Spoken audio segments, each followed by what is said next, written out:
Bonjour à tous, bienvenue dans l'émission L'Autre Direct, dans des conditions un petit peu particulières, ici dans l'espace Hillel. J'ai le plaisir d'être avec Philippe Val. Bonsoir. Bonsoir. Alors vous êtes ici à l'invitation du CRIF pour une conférence sur le thème la dictature du politiquement correct. Première question, c'est est-ce qu'avec la victoire du Brexit, la victoire de Trump, on n'est pas finalement tombé dans l'inverse, la dictature du politiquement incorrect ? De toute façon, le politiquement correct est un concept complètement réversible. À certaines époques, il dénonce les excès d'une gauche communautariste et à d'autres époques, c'est la gauche communautariste qui s'en prend aux excès du langage de l'extrême droite. Donc c'est des trucs qui s'inversent. Le politiquement correct, c'est un point de vue. En réalité, il y a une manière standard de penser ou de ne pas penser qui est commune à beaucoup de gens, y compris des gens qui sont censés être prescripteurs ou qui sont censés être des analystes de l'actualité. Il y a une façon de penser un peu en clan, en troupeau, qui n'est pas spécialement de droite ou de gauche. Ça dépend des périodes. Aujourd'hui, le politiquement correct, ce serait quoi ? Aujourd'hui, le politiquement correct, c'est les gens qui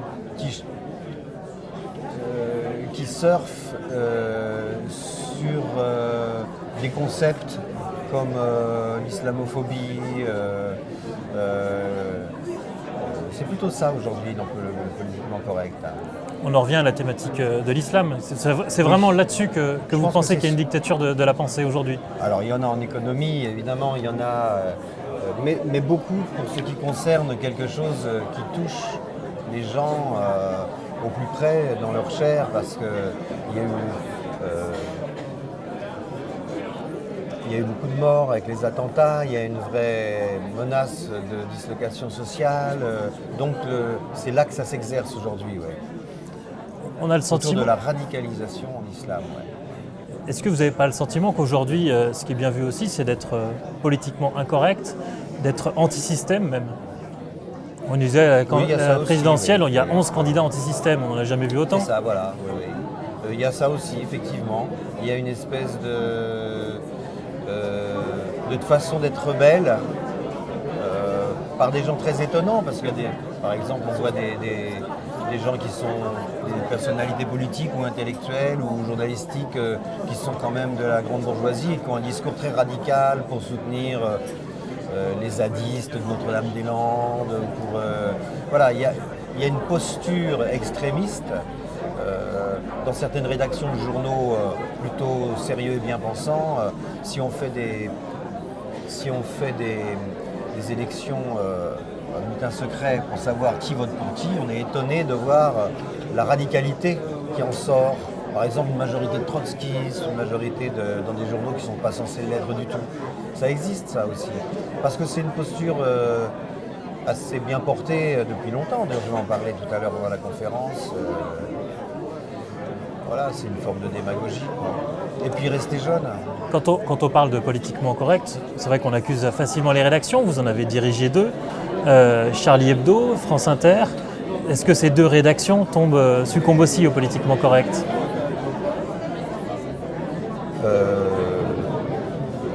Aucune n'échappe à ça.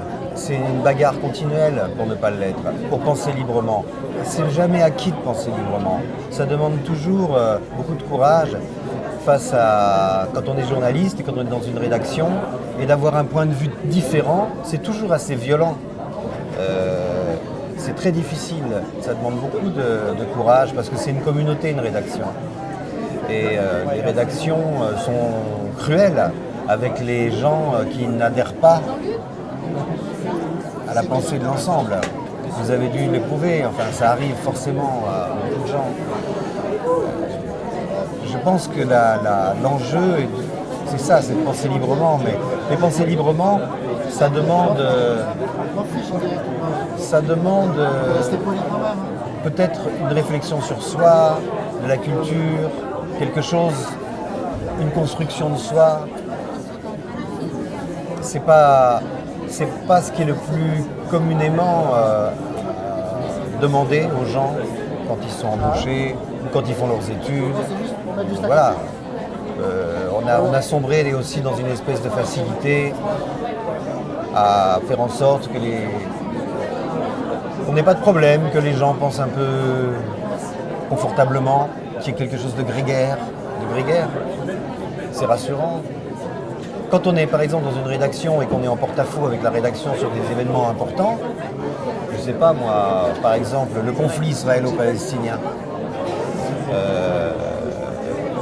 c'est très très violent ce qui se passe.